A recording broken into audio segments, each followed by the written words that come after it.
नमस्कार दोस्तों, आपका अपने YouTube चैनल मैथ पावर में आपका स्वागत है।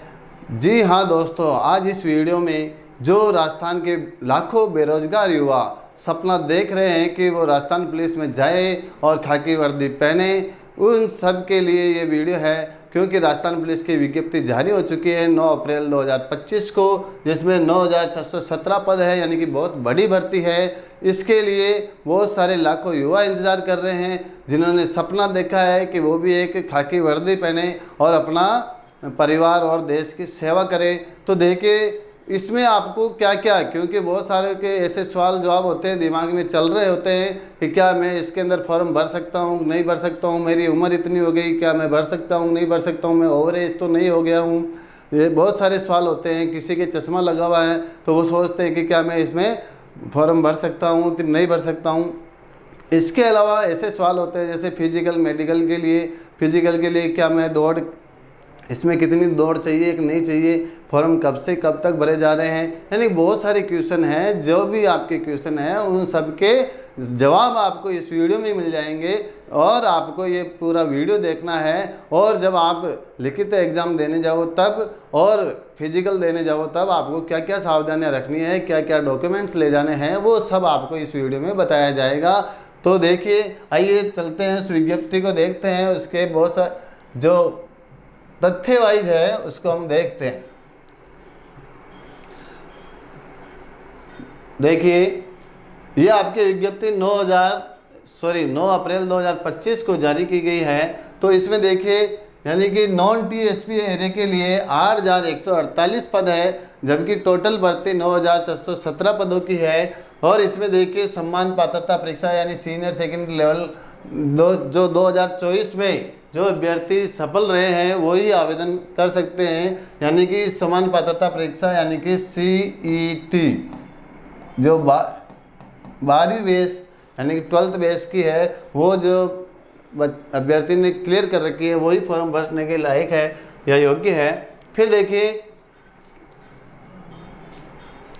इसमें साफ बता रखा है, यह आवेदन 28 अप्रैल 2025 से 17 मई 2025 तक भरे जा सकते हैं और 20 दिन के अंदर, यानी कि आपको 20 दिन का समय दिया गया है। यानी कि जो आप फॉर्म भरना चाह रहे हो तो लास्ट डेट का इंतज़ार किए बगैर पहले फॉर्म भर दीजिए, क्योंकि जब तक आप फॉर्म नहीं भरोगे, यानी कि विवाह के लिए अगर लगन नहीं लिखा जाता है तब तक विवाह नहीं होता है, वैसे ही फॉर्म नहीं भरोगे तो आप आगे की प्रक्रिया के बारे में सोचना बंद कर दो। यानी सबसे पहला ही काम आपका है, ई मित्र पे जाइए और विभाग की वेबसाइट पे जाकर अपना फॉर्म भरिए, उसके बाद ही इसके बारे में आप आगे बढ़िए। फिर देखिए,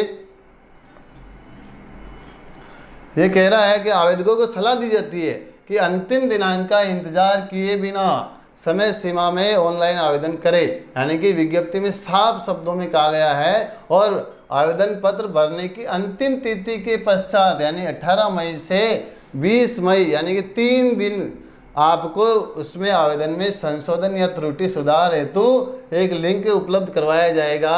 इससे पूर्व या पश्चात आवेदन करने में किसी भी प्रकार का संशोधन हेतु प्रार्थना पत्र स्वीकार नहीं किया जाएगा। और आवेदन पत्र में सुधार हेतु एक शुल्क निर्धारित किया गया है, वो 300 रुपये है, जो आपको ऑनलाइन जमा कराना होगा। इसमें संशोधन में किस किस चीज़ में संशोधन किया जा सकता है, तो देखिए जिला यूनिट एवं पद में ही संशोधन त्रुटि सुधार किया जा सकेगा, इसके अतिरिक्त कोई सुधार नहीं किया जाएगा। यानी कि आप चाहते हो कि नाम या आपके पते में किसी प्रकार का संशोधन करे तो नहीं होगा, केवल जिला यूनिट और पद इनसे संबंधित ही आप यानी कि जिला चेंज कर सकते हो। किसी ने भीलवाड़ा भरा है, वो चाहता है कि मैं अजमेर भरूँ तो अजमेर चेंज कर सकते हो, ठीक है। यानी कि नाम पते और इसमें किसी प्रकार का संशोधन नहीं किया जाएगा। तो एक बात आप साफ ध्यान में रखो कि ई मित्र पे जब भी फॉर्म भरवाओ तो उस फॉर्म को पूरे से ध्यान से एक बार नहीं 2 बार पढ़ो, उसकी एक प्रिंट निकलवा लो। देखिए इसमें भी साफ लिखा हुआ है कि आवेदक द्वारा केवल एक ही आवेदन किया जा सकता है, यानी कि संलग्न रिक्ति प्रपत्र में अंकित जिला, यूनिट या बटालियन में से किसी एक के लिए ही आवेदन मान्य होगा।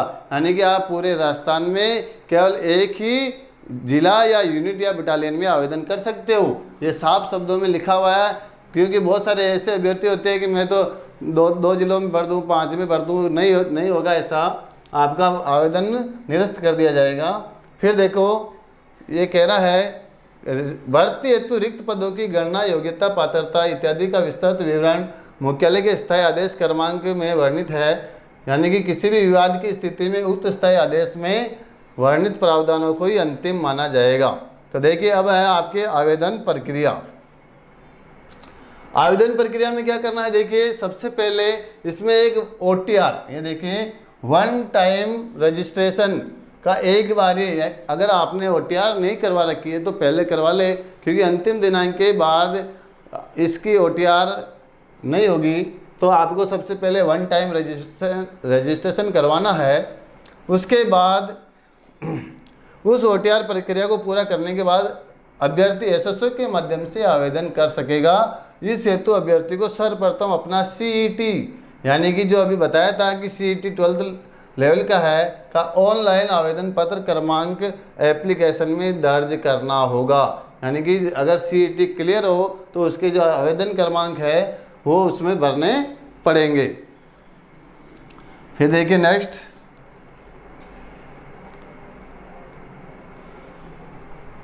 अभ्यर्थी को इस ऑनलाइन आवेदन पत्र का प्रिंट अपने पास सुरक्षित रख लेना है। साफ शब्दों में लिखा हुआ है कि जो आपने आवेदन किया है इसका एक प्रिंट अपने पास रखना है, जिसको आपको फिजिकल देने के लिए जब जाओगे, शारीरिक दक्षता परीक्षा देने जाओगे, उस वक्त साथ ले जाना है।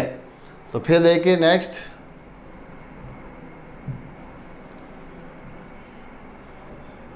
ये देखो इसमें साफ लिखा है एक बार पंजीयन शुल्क, यानी कि आपको OTR अंतिम दिनांक से पूर्व सुनिश्चित करनी है। फिर देखिए आगे, उसमें आपका मोबाइल नंबर और ईमेल ID दर्ज जरूर करनी है, इसे बदले नहीं, क्योंकि आपकी जो भी सूचनाएं होगी, प्रवेश पत्र वगैरह, वो सब की सूचना एग्ज़ाम की सब आपके मोबाइल और ईमेल ID पे आएगी। दूसरों की आपके मोबाइल नंबर वगैरह नहीं लगाने। आवेदक को ऑनलाइन आवेदन करने के पश्चात ऑनलाइन आवेदन पत्र क्रमांक आवश्यक रूप से प्राप्त होगा। देखिए जैसे आप ऑनलाइन आवेदन, आपका फॉर्म भरा जाएगा तो आपको ऑनलाइन आवेदन क्रमांक मिलेगा। उसमें अगर क्रमांक नहीं आया है, इसका मतलब आपका फॉर्म पूरा कंप्लीट नहीं भरा गया है, तो आपको ये आवेदन क्रमांक मिलेंगे। ये आपको ध्यान रखने वाली बात है, और उसका एक आपको प्रिंट लेना है। फिर देखिए नेक्स्ट, इसमें अभ्यर्थियों द्वारा निर्धारित तिथि तक ऑनलाइन आवेदन करना अनिवार्य होगा। किसी भी परिस्थिति में ऑफलाइन आवेदन स्वीकार नहीं किया जाएगा। देखिए मेरा चयन 2011 की भर्ती में हुआ था, उस वक्त ऑफलाइन आवेदन भरे जाते थे, अब ऑनलाइन भरे जाते हैं, यानी कि ऑफलाइन नहीं मिलेगा आपको। तो देखिए इसमें ये कह रहा है कि अगर किसी भी प्रकार की समस्या हो तो ये हेल्पलाइन नंबर है, इस पर आप कॉल कर सकते हो। आवेदन भरने एवं परीक्षा शुल्क जमा कराने हेतु ₹50 संबंधित ई-मित्र को देना है, वो तो आपसे ले लेंगे। फिर देखिए ऑनलाइन आवेदन करने से पूर्व आवेदक से अपेक्षा की जाती है कि वह राजस्थान पुलिस के जो अधीनस्थ सेवा नियम है, विस्तृत विज्ञापन, ऑनलाइन आवेदन करने एवं परीक्षा शुल्क जमा करने के संबंध में दिशा निर्देश का सावधानी पूर्वक अध्ययन कर लेवे। फिर देखिए आप ऑनलाइन आवेदन भरे गए आवेदन पत्र का लिया हुआ प्रिंट शारीरिक दक्षता परीक्षा के समय साथ लाना अनिवार्य होगा। ये बहुत इंपॉर्टेंट बात है, इसको आपको हमेशा ध्यान में रखना है कि जो भी आपने ऑनलाइन आवेदन किया है, फॉर्म भरा है, उसकी एक प्रति आपको वहाँ ले जानी है। फिर देखिए ये कह रहा आवेदकों को वर्गवार विज्ञापित पदों के अनुरूप ही आवेदन करने की सलाह दी जाती है, यानी कि आप जिस कैटेगरी में आते हैं उसी में आपको आवेदन करना है। फिर देखिए आवेदकों की सुविधा के लिए राजस्थान के राज्य के समस्त ई-मित्र कियोस्क तथा जन सुविधा केंद्र की सूची भी यहाँ दी गई है। अब है पंजीयन शुल्क, आपके नेक्स्ट चीज है, क्योंकि बहुत सारे अभ्यर्थियों के दिमाग में यही आता है कि परीक्षा शुल्क कितना होगा, कितने फॉर्म भरने के कितने रुपए लगेंगे, तो वो यहाँ आ जाइए। तो देखिए सामान्य वर्ग व क्रिमिनल श्रेणी के पिछड़ा वर्ग या अति पिछड़ा वर्ग और राजस्थान के बाहर के जो आवेदक है उनको 600 रुपये शुल्क देना होगा। यानी कि पिछड़ा वर्ग वो कौन से, जो टैक्स दे रहे हैं, जिनके परिवार टैक्स दे रहे हैं माता पिता, उनको 600 रुपये। और राजस्थान के नॉन क्रिमिलियर यानी कि जो टैक्स नहीं देते हैं, इनकम टैक्स की श्रेणी में नहीं आते हैं, वो पिछड़ा वर्ग, अति पिछड़ा वर्ग और आर्थिक रूप से कमजोर यानी कि EWS, अनुसूचित जाति और जनजाति, TSP और शहरी क्षेत्र के जो अभ्यर्थी हैं उनको केवल 400 रुपये शुल्क देना होगा मात्र। फिर देखिए नेक्स्ट, CET परीक्षा के ऑनलाइन आवेदन करने के दौरान एक बार ये पंजीयन प्रणाली यानी कि OTR लागू होने के कारण इस आवेदन को भरते समय अलग से कोई आपको शुल्क देना नहीं होगा। फिर नेक्स्ट चलिए, भर्ती हेतु रिक्त पद। देखिए जो जितने भी पद आए हैं उनमें 2% तो आपके उत्कृष्ट खिलाड़ी यानी कि खेल कोटे के हैं, ये साफ शब्दों में लिखा हुआ है, जिसके लिए अलग से विज्ञप्ति निकाली जाएगी। अब देखिए नेक्स्ट, आरक्षण। देखिए महिलाओं को 33% आरक्षण दिया गया है, वो भी एक्सेटेज हॉरिजेंटल। इसका मतलब ये होता है कि जो महिला जिस वर्ग की है, जैसे OBC की है तो वो उसको आरक्षण OBC कैटेगरी में दिया जाएगा, 33% आरक्षण दिया जाएगा, हॉरिजेंटल। फिर है राज्य सरकार की अधिसूचना, जिसमें देखिए 33% आरक्षण जो महिलाओं को दिया गया, उसी में से 8% तो विधवाओं के लिए है और 2% विच्छिन्न विवाह या तलाकशुदा महिला अभ्यर्थियों के लिए है। तो देखिए यहाँ विधवा महिलाओं को जो फॉर्म भरती है उनको कौन कौन से डॉक्यूमेंट लाने पड़ते हैं, ये सब चीज़ इसमें दे रखी है। लेकिन विशेष तौर से जो तलाकशुदा महिला है उनको कोर्ट की जो ये देखिए नीचे दे रखा परित्यक्ता महिला विवाह को विच्छेद का न्यायालय का आदेश या डिक्री प्रस्तुत करनी होगी। और विधवा महिला को सक्षम अधिकारी यानी कि अपनी पति का जो मृत्यु प्रमाण पत्र है वो वहाँ प्रस्तुत करना होगा।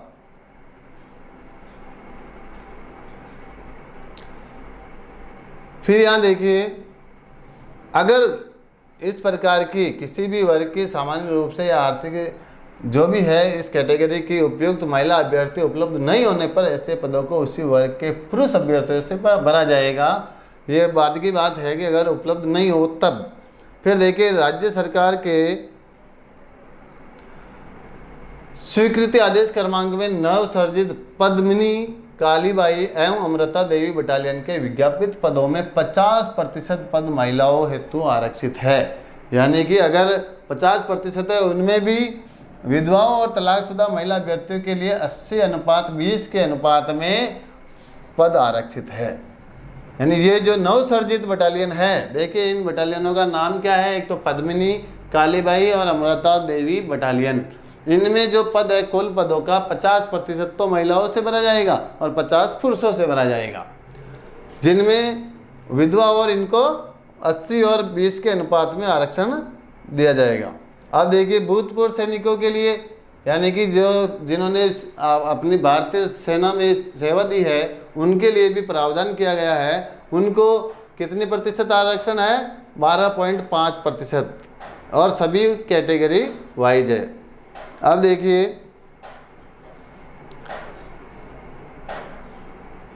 जो बहुत काम की चीज़ है वो बता देता हूँ आपको। स्पष्टीकरण में देखिए, भूतपूर्व सैनिक वर्ग के अंतर्गत उसी अभ्यर्थी को पात्र माना जाएगा जो राजस्थान सिविल सेवा यानी भूतपूर्व सैनिकों का आमेलन नियम 1988 के नियम के अंतर्गत परिभाषित है। अब देखिए नेक्स्ट, TSP क्षेत्र के अनुसूचित जाति जनजाति के लिए, तो देखिए वहाँ साफ लिखा हुआ है TSP क्षेत्र के अंदर 1 जनवरी 1970 के बाद हुआ है। यानी कि जो अभ्यर्थी फॉर्म भर रहा है उसका जन्म 1 जनवरी 1970 के बाद हुआ हो, लेकिन उनके माता पिता 1 जनवरी 1970 के पूर्व से ही वहाँ निवास कर रहे हो तो वो TSP क्षेत्र में फॉर्म भर सकते हैं, इसके अलावा दूसरे नहीं भर सकते हैं। फिर देखिए इसमें और छूट दे रखी है ट्राइब प्लान में, ट्राइबल सब प्लान एरिया के अंतर्गत ये देखिए विशेष रूप से के पदों में अनुसूचित जनजाति हेतु 45% एवं जाति हेतु 5% पद, शेष 50% अनारक्षित पद केवल स्थानीय अभ्यर्थियों के लिए, यानी कि उसी अभ्यर्थियों उसी क्षेत्र के अभ्यर्थियों को वहाँ फॉर्म भरने का अधिकार है। फिर देखिए, और एमबीसी के लिए 5% आरक्षण दिया गया है, सभी भर्तियों में है वो।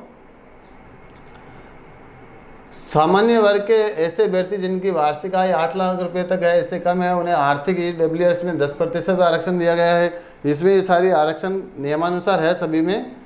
अपन चलते हैं, राजस्थान के बाहर के अभ्यर्थी जो है उनको किस श्रेणी में माना जाएगा, तो उन सबको सामान्य वर्ग का अभ्यर्थी माना जाएगा, चाहे वो किसी भी कैटेगरी का हो, अगर वो राजस्थान के बाहर के हैं तो। फिर देखिए वेतनमान एवं भत्ते, तो देखिए नियुक्ति के उपरांत 2 वर्ष की कालावधि के लिए परीक्षाधीन, यानी 2 साल का जो परीक्षा काल है उस दौरान 14,600 रुपये दिए जाएंगे 2 साल तक आपको, और मासिक नियत पारिश्रमिक देय होगा। फिर 2 साल के बाद आपको 7वें वेतन आयोग की जो सिफारिशें हैं उनके अनुसार आपको वेतन दिया जाएगा, जिसमें कौन से वेतन श्रृंखला है, तो L5 यानी पे मैट्रिक्स लेवल 5। अब देखिए भर्ती हेतु पात्रता, योग्यता और छूट। तो अभ्यर्थी भारत का नागरिक हो, सबसे पहले बात तो ये है कि अभ्यर्थी किसका नागरिक हो, भारत का नागरिक हो। फिर उसमें भी नेपाल और भूटान का भी हो तो भी चलेगा, यानी नेपाल और भूटान के नागरिक भी भर सकते हैं। और फिर देखिए अभ्यर्थी को देवनागरी लिपि में हिंदी लेखन का व्यावहारिक ज्ञान तथा राजस्थान की संस्कृति का ज्ञान होना आवश्यक है। अब देखिए न्यूनतम शैक्षणिक योग्यता में देखिए आप मान्यता प्राप्त स्कूल शिक्षा बोर्ड से सीनियर सेकेंडरी यानी 12वीं कक्षा या समकक्ष परीक्षा उत्तीर्ण हो। फिर देखिए कांस्टेबल ड्राइवर पद की पात्रता, हाँ जो अभ्यर्थी राजस्थान पुलिस में ड्राइवर बनना चाहता है यानी चालक बनना चाहता है, तो उसके लिए देखिए LME और HME दोनों वैध ड्राइविंग लाइसेंस दिनांक 1/1/26 यानी 1 जनवरी 2026 से 1 वर्ष पूर्व का बना हुआ होना चाहिए, यानी कि 1 जनवरी 2025 से पहले का बना हुआ होना चाहिए, से पहले का, ये आपको ध्यान रखनी है। यानी कि 1 जनवरी 2026 तक 1 वर्ष हो जाना चाहिए, यानी कि इसे बोलते हैं लर्निंग लाइसेंस, ये इसे बोलते हैं हेवी लाइसेंस, ठीक है। अब देखिए आयु सीमा, यानी कि बहुत सारे अभ्यर्थी ऐसे होते हैं जो ओवरेज हो गए या नहीं हुए हैं, उन सब के लिए आपको यहाँ तारीख दे रखी है। तो देखिए 1 साल की छूट तो सभी को प्रदान की गई है ऊपरी आयु सीमा में। ऊपरी आयु सीमा वाला जो ओवरेज वाली लिमिट होती ना, उसमें ये कह रहे हैं कि आयु की गणना 1 जनवरी 2026 को आधार मानकर की जाएगी, यानी 1 जनवरी 2026। अब देखिए यहाँ वर्गवार और कैटेगरी वार आपको यहाँ आयु दे रखी है। अगर सामान्य वर्ग का पुरुष है, पुरुष या महिला हो, तो 1 जनवरी 2008 से पहले का जन्म होना चाहिए, यानी कि इसके बाद जन्म है तो आप इसके योग्य नहीं हो। यानी कि सभी कैटेगरी के जो कैंडिडेट है उनकी जो जन्म है उनका जन्म 1 जनवरी 2008 से पहले हो रखा हो, यानी इसके बाद में हुआ है तो वो इसके लायक नहीं है। चाहे 1 दिन का भी अंतर हो, जैसे 2 जनवरी 2008 है तो भी आप फॉर्म नहीं भर सकते हो। देखिए सामान्य श्रेणी का अगर पुरुष है तो उसे अधिकतम आयु, अधिकतम का मतलब ओवर एज की जो लिमिट होती है, यानी कि उसका जन्म 2 जनवरी 2002 से पूर्व नहीं हो, यानी कि उसका जन्म 2 जनवरी 2002 से 2008 के बीच में हो तो वो इसके लायक है, फॉर्म भर सकता है। और महिला अभ्यर्थी है सामान्य वर्ग की तो 2 जनवरी 1997 के बाद उसका जन्म हो और 2008 से पहले का, यानी कि 1997 से 2008 के मध्य अगर जन्म है तो आप भर सकते हो। फिर देखिए EWS SC ST BC का मतलब अन्य पिछड़ा वर्ग MBC, ये सब अगर इनका पुरुष अभ्यर्थी है तो 2 जनवरी 1997 पुरुष अभ्यर्थी का जन्म इसके बाद हो, और 2 जनवरी 1992 यानी महिला का जन्म 1992 के बाद हो तो वो फॉर्म भर सकता है।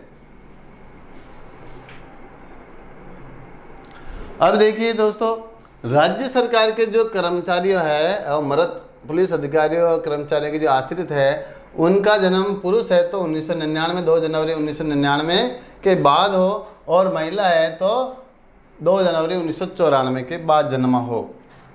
भूतपूर्व सैनिक है तो देखिए पुरुष और महिला दोनों के लिए एक ही तारीख है कि 2 जनवरी 1983 के बाद उसका जन्म हो और 2008 से पहले का। ठीक है, तो आयु से संबंधित कोई प्रश्न हो आपके दिमाग में, कमेंट करके ज़रूर बताएं। अब है कांस्टेबल चालक यानी कि जो ड्राइवर है, उनके आवेदकों के लिए क्या छूट है, तो देखिए सामान्य है। ये देखिए, ये डेट तो आपको ध्यान रखनी है कि 1 जनवरी 2008 से पहले का जन्म हो, इसके बाद वाले फॉर्म नहीं भर सकते हैं सभी कैटेगरी में। अब केवल ऊपरी आयु सीमा में जो छूट है, पुरुष है सामान्य है तो 1999 2 जनवरी 1999, और महिला है तो 1994 2 जनवरी 1994।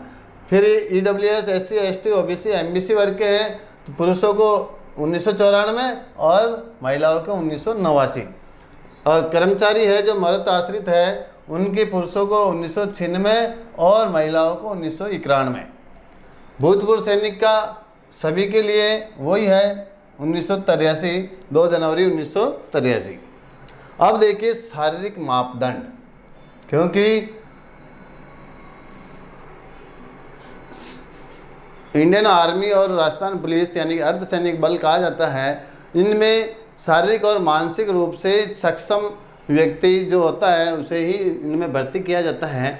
तो देखिए मापदंड में न्यूनतम ऊंचाई सामान्य क्षेत्र के लिए और 12 जिले के शहरी आदिम जाति के लिए, दोनों के लिए अलग अलग है। तो पुरुषों के लिए 168 सेंटीमीटर तो ऊंचाई होनी चाहिए, ध्यान रखिए सेंटीमीटर, है ना, 168 सेंटीमीटर। महिला अभ्यर्थी जो है उनकी 152 सेंटीमीटर चाहिए। 12 जिले में जो पुरुष है वो 160 सेंटीमीटर के उनकी लंबाई कम से कम होनी चाहिए, और महिला है तो उनको 145 सेंटीमीटर लंबाई चाहिए। अब देखिए न्यूनतम सीना यानी कि चेस्ट जो है पुरुषों के लिए बिना फुलाए कम से कम 81 सेंटीमीटर और फुलाने पर 86 सेंटीमीटर। सीने का फुलाव कम से कम 5 सेंटीमीटर होना चाहिए। देखिए बच्चों, ये चीज़ आपको बिल्कुल ध्यान में रखनी है, क्योंकि ये मेरे साथ भी हुआ था। क्योंकि मेरा फिजिकल हुआ था उस वक्त बहुत सारे कैंडिडेट जो मेरे से हष्ट पुष्ट थे, उनको ऐसे सीने में बाहर निकाल दिया। तो मैंने उनसे पूछा तो उनका सीना तो ज़्यादा था लेकिन 5 सेंटीमीटर नहीं फुला पाए। तो यानी ये ज़रूरी नहीं कि आपका इस फिक्स नाप यही हो, यानी कि आपका सीना जैसे 86 सेंटीमीटर है न्यूनतम, और फुलाने पर आपको कितना फुलाना है, 5 सेंटीमीटर ज़्यादा यानी कि 91 सेंटीमीटर हो जाना चाहिए।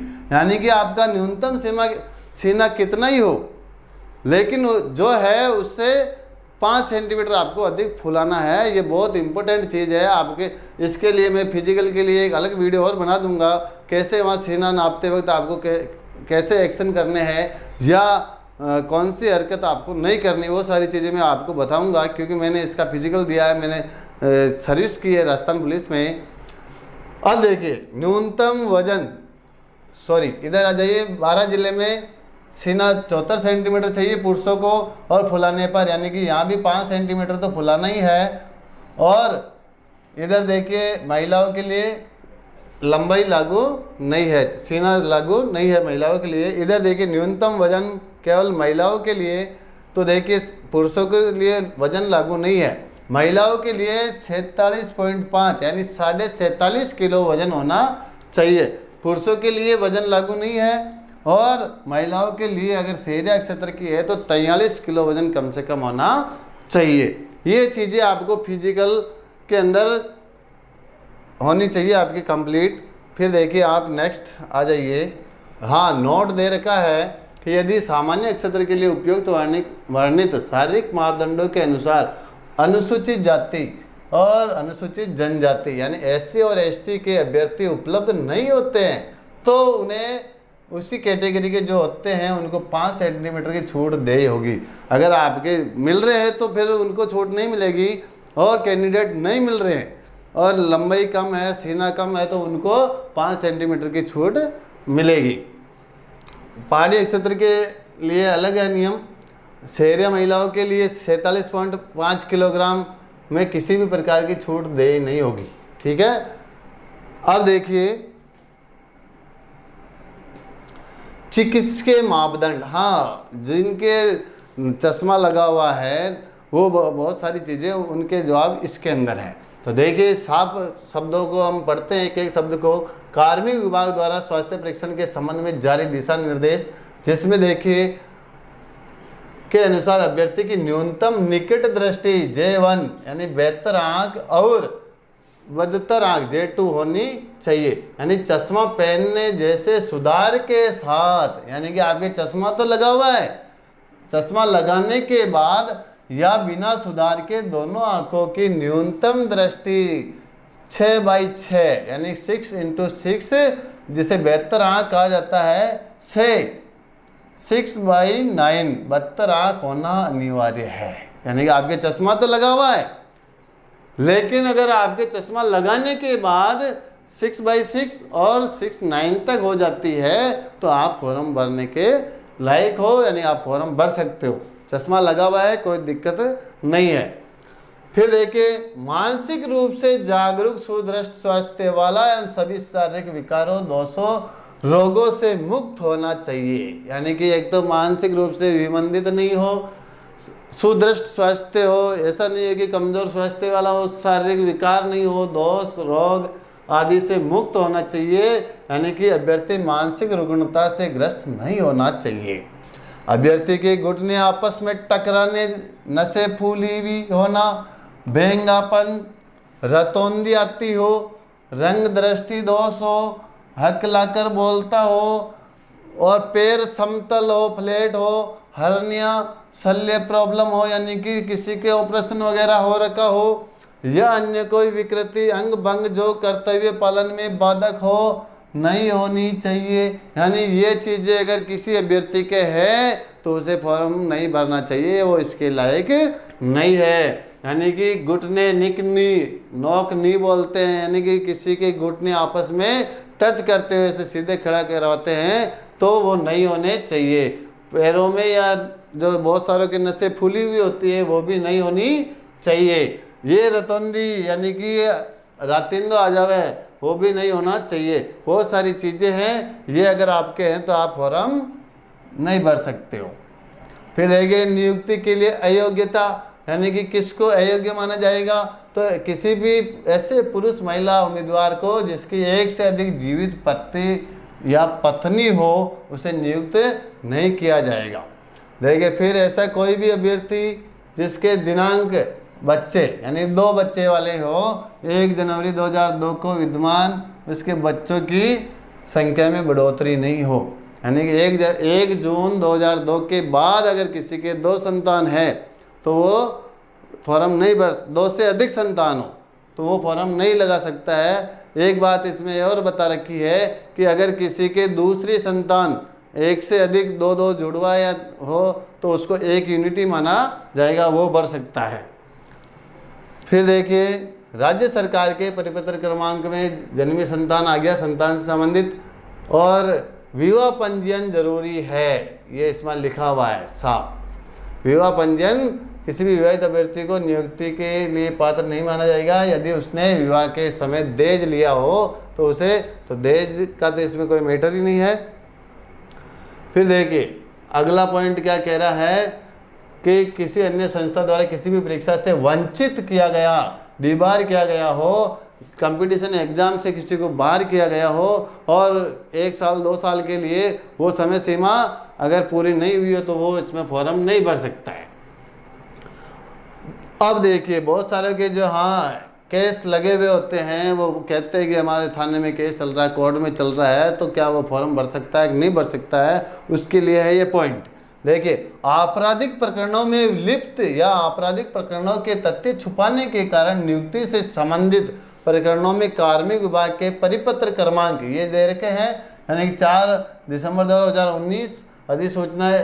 तो यहाँ जाइए निर्देशों के अनुसार एवं पुलिस मुख्यालय स्तर पर गठित समिति के निर्णय उपरांत ही नियुक्ति की कार्रवाई की जाएगी।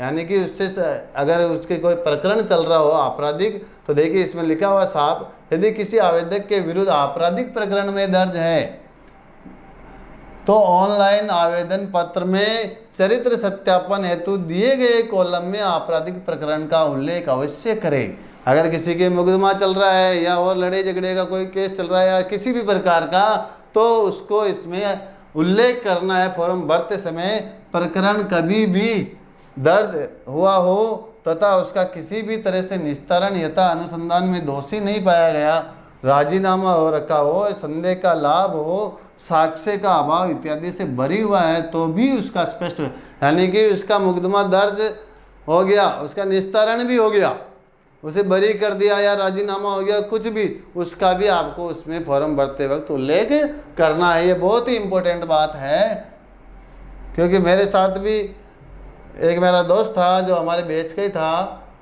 उसको बाद में नियुक्ति मिली थी 6 माह बाद, प्रकरण यानी उस प्रकरण में उसको बरी होने के बाद। फिर देखिए लिखित परीक्षा, शारीरिक दक्षता परीक्षा एवं मापदंड परीक्षा है तो ये प्रवेश पत्र उपलब्ध होने की सूचना समाचार पत्रों पे आपको उपलब्ध करवा दी जाएगी। फिर देखिए नेक्स्ट है भर्ती हेतु चयन प्रक्रिया। तो चयन प्रक्रिया 3 चरणों में होगी, आपको सबको पता है, नहीं है तो देखिए, पहले इसमें लिखित परीक्षा होगी, फिर शारीरिक दक्षता मापतौल परीक्षा होगी, फिर दक्षता परीक्षा होगी, फिर आपके मेडिकल होगा। तो देखिए इसमें क्या होता है, पहले हमारे वक्त भी लिखित परीक्षा, फिर आपके फिजिकल हुआ था और फिर मेडिकल हुआ था। और पिछली बार जो पिछली भर्ती हुई थी उसमें पहले फिजिकल करवा लिया, फिर लिखित परीक्षा हुई, फिर मेडिकल हुआ, यानी 3 चरण होते हैं। तो इस बार आपके लिखित परीक्षा है जिसमें कांस्टेबल सामान्य जो है उसमें 150 अंक यानी 185 पर्सन आएंगे, 150 ही अंक आएंगे चालक के लिए। ये बहुत इंपॉर्टेंट बात है, जो कांस्टेबल बैंड में फॉर्म भर रहा है उसके परीक्षा लागू नहीं है, उसके कोई लिखित परीक्षा नहीं होगी, उसको तो क्वालिफाई करना है और बैंड बजाने की जो दक्षता है, कला है, उसमें उसके 30 अंकों की होगी, वो आपको उसमें पास करनी है। तो देखिए शारीरिक परीक्षा में देखिए सभी में योग्यात्मक लिखा हुआ है, यानी क्वालिफाई लिखा हुआ है, यानी कि एक बार आप क्वालिफाई हो गए, जैसे 5 किलोमीटर दौड़ 25 मिनट में करनी है, अब कोई अभ्यर्थी 20 मिनट में कर रहा है, कोई 22 में कर रहा है, कोई 25 के अंदर कर रहा है, तो भी उसे पूरे नंबर मिलेंगे, यानी 15 में से 15। इससे पहले वाली भर्ती में दौड़ के अलग अलग नंबर थे, जैसे कोई 20 मिनट में करता था उसे 15 नंबर मिलते थे, कोई 22 मिनट में कर रहा है तो उसे 12 नंबर मिलते थे, और जो 25 मिनट में कर रहा है उसे 7 नंबर ही मिलते थे। यानी कि उस वक्त दौड़ के जो नंबर होते थे सिलेक्शन में बहुत इंपॉर्टेंट होते थे। पर इस बार केवल आपको दौड़ पास करनी है और फिजिकल जो माप है वो पूरा करना है। फिर देखिए दक्षता परीक्षा। दक्षता परीक्षा सामान्य कांस्टेबल के लिए लागू नहीं है और इसके लिए लागू है, किसके लिए? कांस्टेबल चालक, यानी कि आप ड्राइवर में भर रहे हो तो आपको गाड़ी चलाना आना चाहिए, वहाँ दक्षता परीक्षा होगी, और बैंड में भर रहे हो तो आपको बैंड बजाना आना चाहिए, उसकी भी 30 अंक की दक्षता परीक्षा होगी। फिर देखिए विशेष योग्यता। विशेष योग्यता का मतलब जिसके एनसीसी है, होमगार्ड है एवं पुलिस से संबंधित विषयों में डिप्लोमा या उपाधि प्राप्त प्रमाण पत्र के आधार पर आवंटित जो अंक है वो 20 नंबर के हैं, यानी कि 20 नंबर दिए जाएंगे। उनमें से आपके जैसे एनसीसी का सी सर्टिफिकेट है, ए है, बी है, उन सबके आपको नीचे नंबर बता रखे हैं, अभी बताएंगे। यानी कुल जो अंक है परीक्षा के लिए वो 170 अंक तो सामान्य कांस्टेबल के लिए हो जाएंगे, जिसमें क्या क्या है, 150 नंबर का तो आपके पेपर हो जाएगा, 20 नंबर विशेष योग्यता, यानी कि जिनके एनसीसी, होमगार्ड या और पुलिस से संबंधित डिप्लोमा कर रखे हैं उनके नंबर, ठीक है। और जो कांस्टेबल चालक है उनके 180 नंबर हो जाएंगे, टोटल 180 में से मेरिट बनेगी, और सामान्य कांस्टेबल में 170 की मेरिट बनेगी। तो देखिए, और ये कांस्टेबल बैंड है उसके केवल 30 नंबर में से आपके जितने नंबर आते हैं वो आपके क्वालिफाई करना है। फिर देखिए लिखित परीक्षा। लिखित परीक्षा में देखिए ये सारी बात बता रखी है कि इसमें माइनस मार्किंग है कि नहीं है। तो देखिए 150 प्रश्नों का होगा पेपर, सब वस्तुनिष्ठ ऑब्जेक्टिव प्रकार के होंगे, 185 प्रश्न, और 2 घंटे का आपको समय मिलेगा, और प्रत्येक प्रश्न का जो सही उत्तर दोगे उसका 1 अंक होगा। गलत उत्तर देने के लिए आपके निर्धारित अंक का 25% अंक काटा जाएगा। 25% का मतलब 1/4। फिर देखिए कौन कौन से विषय है इसमें, तो विवेचना, तार्किक योग्यता तथा सामान्य गणित एवं कंप्यूटर का सामान्य ज्ञान, इसके 60% होंगे और 60 ही नंबर होंगे। फिर है सामान्य ज्ञान, सामान्य विज्ञान, सामाजिक विज्ञान एवं समसामयिक विषयों पर तथा महिला एवं बच्चों के अधिकारों एवं उनके लिए राजस्थान सरकार द्वारा, तो इसमें 45 प्रश्न और 45 ही अंक होंगे। फिर है राजस्थान के इतिहास, संस्कृति, कला, भूगोल, राजनीति एवं आर्थिक स्थिति इत्यादि 45% होंगे और 45 ही अंक होंगे, यानी कुल आपके 150 नंबर का पेपर होगा। तो देखिए ये जो विवेचना, तार्किक योग्यता है, सामान्य गणित है, इसे आप मानसिक योग्यता ही बोलते हैं, जिसे हम रीजनिंग बोलते हैं, ठीक है। ये तो इसका बहुत ही बड़ा रोल है, जिसमें 60 है नंबर है। तो आपको सिलेबस के अनुसार तैयारी करनी है। फिर देखिए इस परीक्षा में कम से कम आपको 40% अंक लाने जरूरी है। अनुसूचित जाति व जनजाति वर्ग के जो अभ्यर्थी है उनको 36% अंक प्राप्त करना जरूरी है। भूतपूर्व सैनिकों को उत्तीर्णांक का समग्र रूप से 5% और छूट दी जाएगी, ये आपको ध्यान रखनी है। लिखित परीक्षा के पश्चात प्रश्न पत्र संबंधी आपत्तियां भी आमंत्रित की जाएगी, इसके लिए आपको प्रत्यक्ष से सूचित कर दिया जाएगा। और परीक्षा कब आयोजित होगी, तो इसमें संभावित बता रखी है माह जून और जुलाई 2025 में आयोजित की जाने की संभावना है। अब देखिए साफ शब्दों में लिखा हुआ है नोट कि कांस्टेबल बैंड के आवेदकों हेतु लिखित परीक्षा आयोजित नहीं की जाएगी। अब देखिए शारीरिक दक्षता परीक्षा।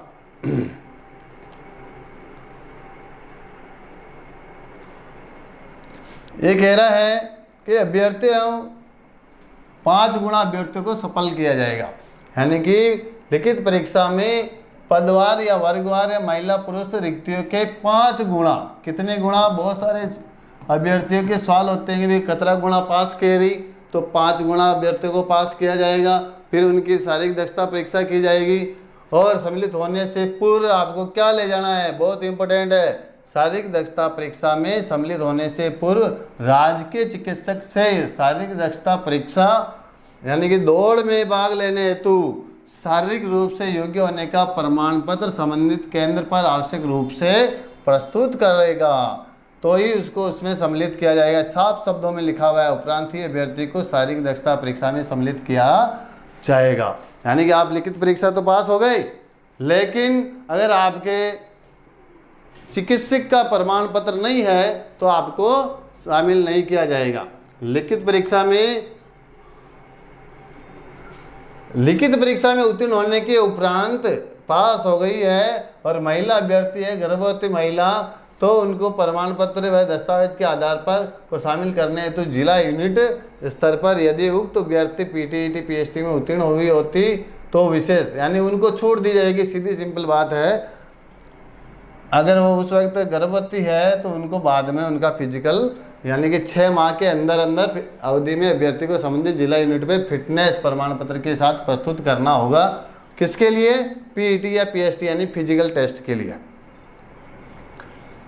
शारीरिक दक्षता परीक्षा के लिए निर्धारित मापदंड जो है यानी कि दौड़, कांस्टेबल सामान्य और चालक और बैंड, इनके लिए पुरुषों को 25 मिनट में दौड़ पूरी करनी है, यानी कि आराम से कर सकते हैं, ऐसी कोई दिक्कत नहीं है। हमारे समय में 10 किलोमीटर दौड़ थी, वो 60 मिनट में करनी होती थी। यहाँ आपको 5 किलोमीटर दौड़ 25 मिनट में करनी है और महिलाओं को 35 मिनट में करनी है, भूतपूर्व सैनिकों को 30 मिनट में पूरी करनी है और ट्राइबल सब प्लान नक्षत्र के अनुसूचित जाति जनजातियों को 30 मिनट में पूरी करनी है। दौड़ कितनी है, 5 किलोमीटर, ये आपको ध्यान रखनी है। इसका अभ्यास एक तरीका बताता हूँ मैं, लिखित परीक्षा होने के बाद ही आप करें, ज़्यादा अच्छा रहेगा। और अभी से करते हो तो आपको अभी से थोड़ी थोड़ी करनी है ताकि आपका शरीर फिजिकली मजबूत हो जाए।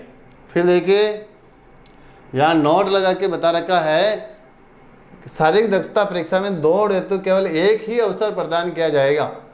शारीरिक दक्षता परीक्षा के लिए कोई अपील करने का अवसर दे नहीं है। निर्धारित समय अवधि में दौड़ पूर्ण नहीं करने वाले अभ्यर्थी को शारीरिक दक्षता परीक्षा में अनुत्तीर्ण मानते हुए भर्ती की जो अग्रिम प्रक्रिया है उसमें सम्मिलित नहीं किया जाएगा। यानी दौड़ तो आपको पूरी करनी ही पड़ेगी, उसके बाद ही आपका चयन माना जाएगा। अब है शारीरिक माप तौल, फिजिकल स्टैंडर्ड टेस्ट, जिसे PST बोलते हैं। तो देखिए इसमें शारीरिक दक्षता परीक्षा में सफल रहे अभ्यर्थियों को शारीरिक माप तौल में सम्मिलित किया जाएगा और इसमें अपील भी कर सकते हैं। अब नेक्स्ट आ जाइए आप, दक्षता परीक्षा कांस्टेबल चालक और बैंड पदों के लिए 30 अंकों की होगी, ये आपको पहले बता दिया है। और कांस्टेबल चालक पद के आवेदकों के पास दिनांक 1 से 1 वर्ष पूर्व का बना हुआ स्थायी वैध लाइसेंस होना चाहिए, ड्राइविंग लाइसेंस। फिर देखिए दक्षता परीक्षा के प्राप्तांक,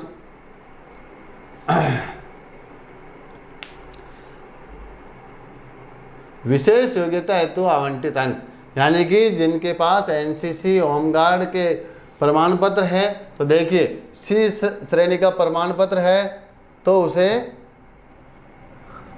10 अंक दिए जाएंगे, और NCC का B श्रेणी का प्रमाण पत्र है तो उसे 8 अंक दिए जाएंगे, और A श्रेणी का प्रमाण पत्र है तो उसे 6 अंक मिलेंगे। यानी कि NCC के तीनों सर्टिफिकेट जो है तीनों प्रकार के, उनके लिए अलग अलग अंक है। फिर देखिए होमगार्ड की सेवा अवधि के आधार पर दिया हुआ है। अगर होमगार्ड में निरंतर 3 सालों तक लगातार सेवा दे रहे हैं तो उनको 10 अंक मिलेंगे, और होमगार्ड में 2 साल की सेवा दी है तो वो 8 अंक, और 1 साल की सेवा दी है तो 6 अंक मिलेंगे। फिर देखिए पुलिस से संबंधित विषयों में जिन्होंने डिप्लोमा या उपाधि प्राप्त कर रखी है तो उनको देखिए MA है, MSc है, क्रिमिनोलॉजी है, साइबर सुरक्षा है, इससे संबंधित विषय में तो 10 अंक मिलेंगे। सिक्योरिटी मैनेजमेंट व सोशल साइंस, पुलिस प्रशासन या कानून के रूप में कम से कम एक विषय में BA या LLB की है तो 8 अंक, यानी ग्रेजुएशन कर रखी है। उपरोक्त विषयों में डिप्लोमा प्राप्त है तो 6, यानी इन सभी विषयों में डिप्लोमा प्राप्त है तो 6 अंक मिलेंगे।